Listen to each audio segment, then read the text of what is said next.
squeeze. So closed guard. Right, so this is basically going to be the closed guard model from the bottom for me. So the basic principle is that rather than me talking about pulling people in, first of all, I make sure that I'm fully connected. So I pretty much want there to be no space between my sitting bones and Dan's hips. So there shouldn't be any space here at all, first thing. The second thing is, once I know I've got full connection, is that I am angling out in a ball and backward rolling such that I'm trying to put my knees to here. So when I'm pulling him all the way in, I'm trying to make him face plant or plant a hand. That's the first bit of that model.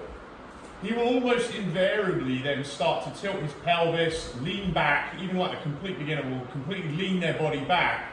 And it's at this point I need to be able to action a technical stand-up, get to this position. I'll do it this way because you see that. And then the final piece of this is, rather than thinking about the hip bump sweep, is to think about that when I get to this position, what I'm really trying to do is basically a forward roll.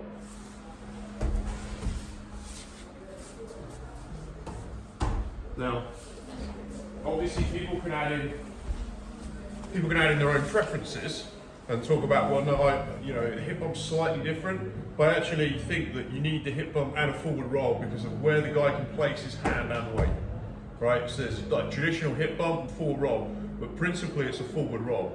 And this entire game, when I backward roll, I'm trying to basically put him into forward roll type positions.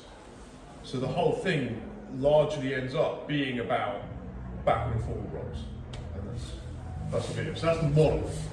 And that's where we've been going with it. Some of it, I don't know if any of us have talked about here the forward rollers, but like the hip bump is basically a type of forward roll.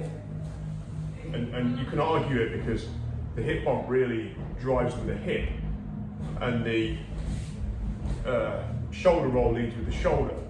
But I do think you need both. I think there's times that people can block one and not stop the other. But that's the basic model for me, a closed guard. It's just an interaction of backward and forward rolls. So yeah, it's basically